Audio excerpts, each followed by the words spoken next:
हा लांबवर दिसला, परंतु तुमच्याच ज्या मैत्रिणी होत्या, ज्या गवळणी होत्या, त्या तुम्हाला सांगत होत्या, अगं तू बाई याच्या नादाला लागू नकोस, नाहीतर तुझा हा काढील घाम उन्हाळा, असं माझ्या त्या गवळीची काठ होती. कारण तुमच्याच सगळ्या मैत्रिणी म्हणतात तुला, असं राधेला संबोधून ते काठ दिली होती. आता बाईने शेमण्याचा प्रश्न मांडला. आता शेमना म्हणजे काय, बाईला म्हणायचं होतं काय आणि केलं काय, हे बाईने स्वतः सांगितलं. त्यामुळं आणि तिसरं, बाई काय म्हणाल्या, ह्याची लंगोटी सुटल्यावर बाई आता वेळ खूप कमी आहे, म्हणून ती लंगोटी सुटली तर काय होईल, एकदा ओपन मध्ये जरा सगळ्यांसमोर येऊ दे, एकदा तुमची आणि माझी बारी ओपन मध्ये लागू दे, मग नक्कीच याचं उत्तर देतो. ती लंगोटी सुटली तर काय होईल, बरोबर की नाही. आणि म्हणून मंडळी खूप वेळ कमी आहे, आणि म्हणून एकच अंतर घेतोय. एक सुंदर असा विषय आपणासमोर गाण्याचा प्रयत्न करतोय. भक्त प्रल्हाद आणि हिरण्य कपशू, म्हणजे हिरण्य कपशू हे वडील होते भक्त प्रल्हादांचे, पण त्यांना महादेवाची भक्तीची गोड होती, आणि म्हणून त्याच्या वाटेवरती म्हणजे भक्त प्रल्हादांना खूप असह्य वेदना देऊन मारण्याचा प्रयत्न केला. म्हणून भक्त प्रल्हाद त्या कपशूने काय म्हणतात, राजा राणीच्या जोडीला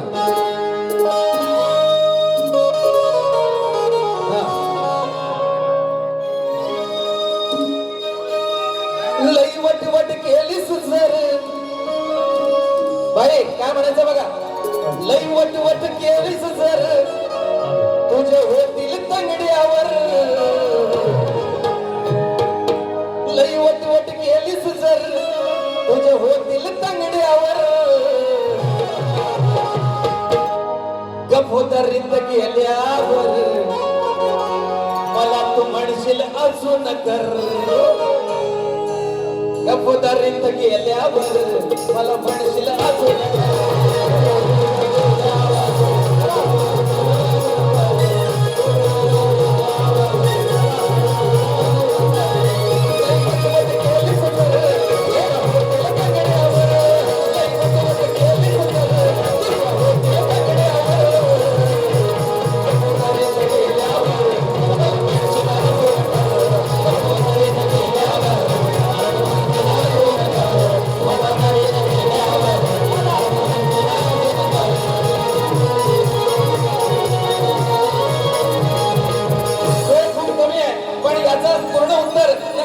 पुढच्या ओपन मध्ये बारी घ्या माझ्या बरोबर कचेरी, नक्कीच तुम्हाला त्याचं उत्तर देईल.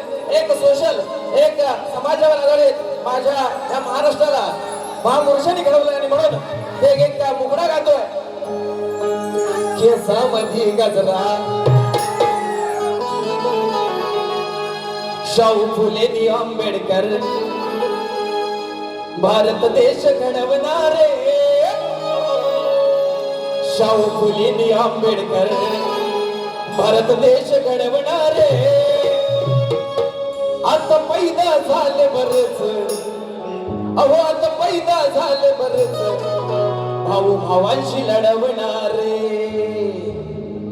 आणि म्हणून शाहू फुले आंबेडकर, शाहू फुले आंबेडकर, भारत देश घडवणारे, शाहू फुले आंबेडकर, भारत देश घडवणारे, आता पैदा झाले बरच त्यांचे विचार घडवणारे, आता पैदा झाले बरच त्यांचे विचार घडवणारे, आता पैदा झाले बरच, आता पैदा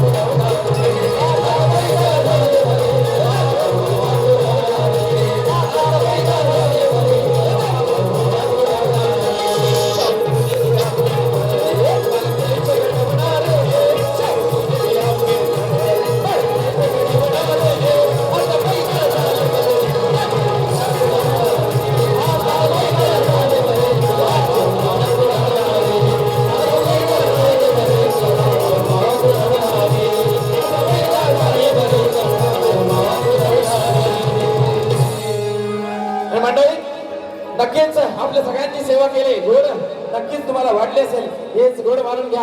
आणि शेवटची भैरवी आपल्यासमोर सादर करतोय.